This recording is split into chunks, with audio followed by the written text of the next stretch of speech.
If you clicked on this, you most likely have an anxious attachment style.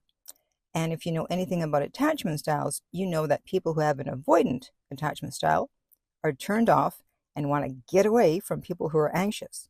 So, how would someone who has a secure attachment style deal with an avoidant pulling away?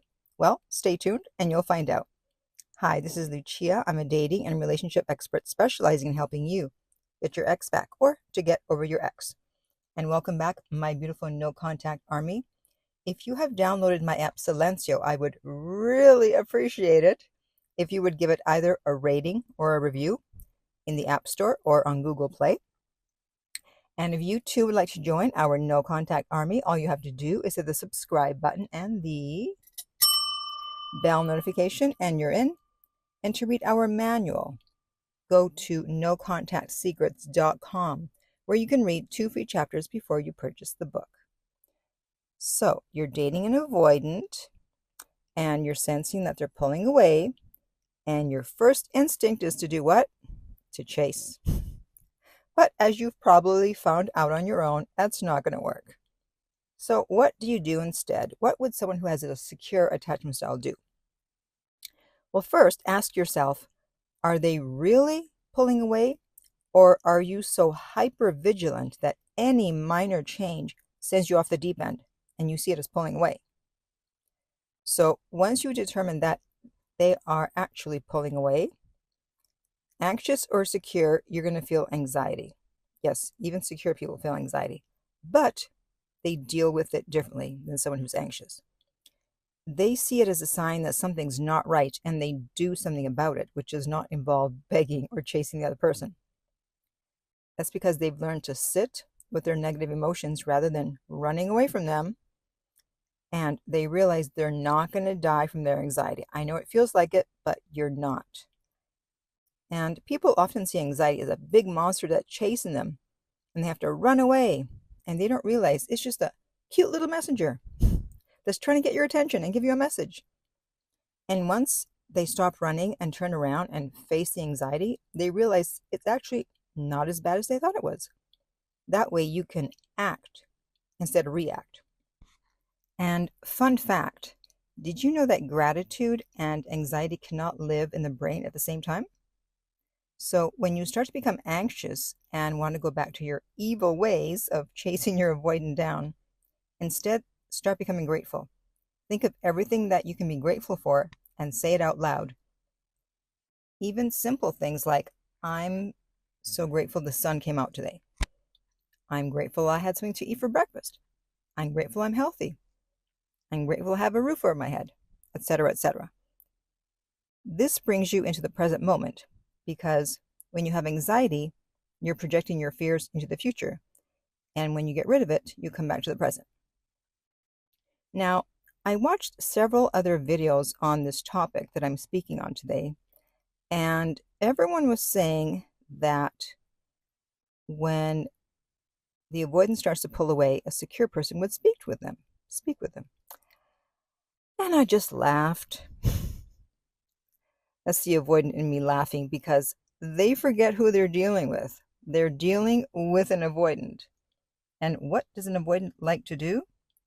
That's right, avoid. So you can certainly try to speak to them, but what if they won't speak with you? And in fact, I pulled a couple of comments from one of those videos from people who were in that exact situation.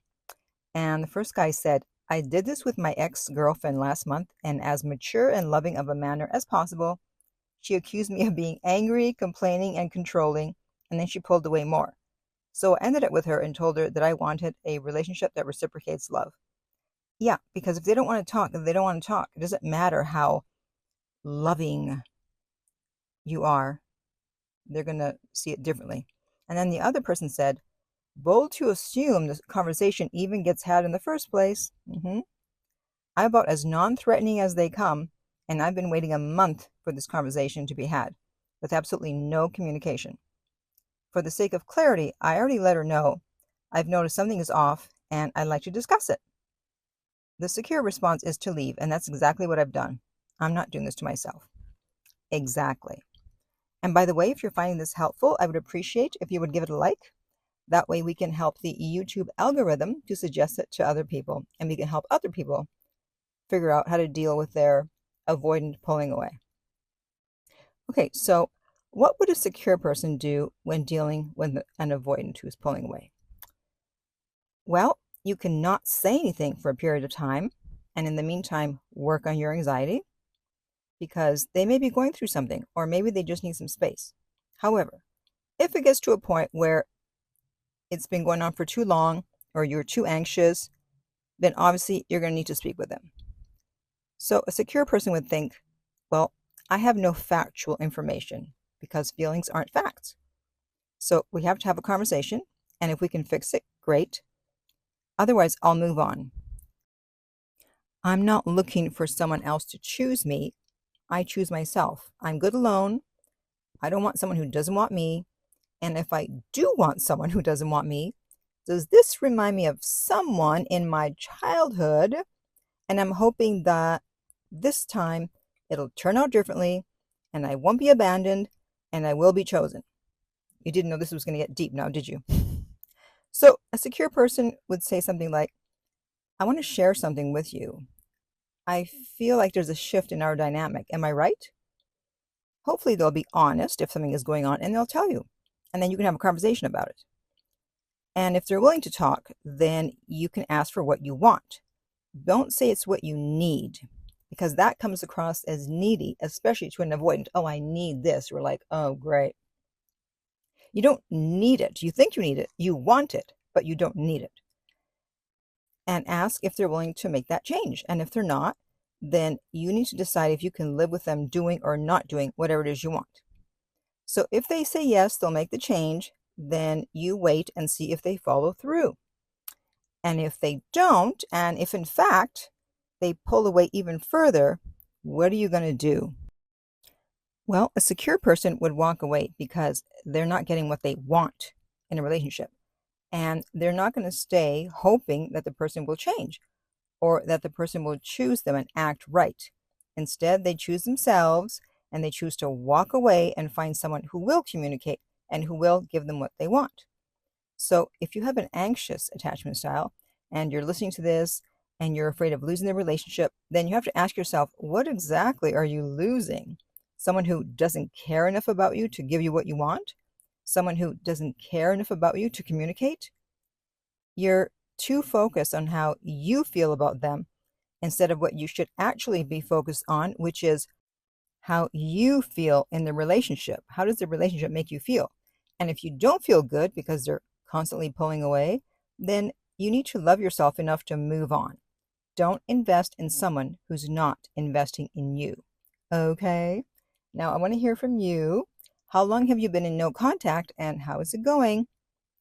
And if you would like my help to get your ex back, you can contact me at theartoflove.net, and we will send you the rates. They are not on the website, and the direct link is below every single video and podcast. If you found this video helpful, please like, subscribe, and share. If you're listening to this as a podcast, please rate and review. And finally, remember, love inspires, empowers, uplifts, and enlightens.